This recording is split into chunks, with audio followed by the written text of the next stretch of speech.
यो मन्त्रीको गाडी देख्नु भएको छ। यो गाडी भनेको ऊर्जा भौतिक तथा शहरी विकास मन्त्री कुलमान घिसिङको गाडी हो। तपाईले कुलमान घिसिङलाई यति बेला आम पब्लिक जस्तै जाममा बसेर गइरहेको भिडियो तपाईलाई हामीले देखाइरहेका छौं। हेर्न सक्नुहुन्छ यो गाडी भित्र कुलमान घिसिङ हुनुहुन्छ।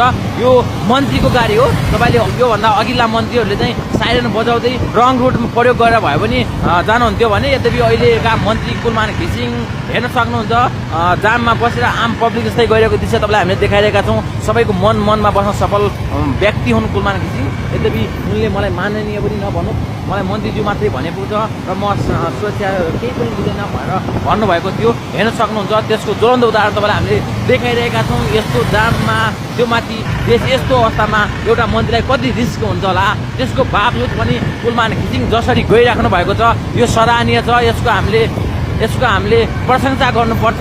हेर्न सक्नुहुन्छ कुलमान घिसिङ अहिले माइती घरतिर जाँदै हुन्छ।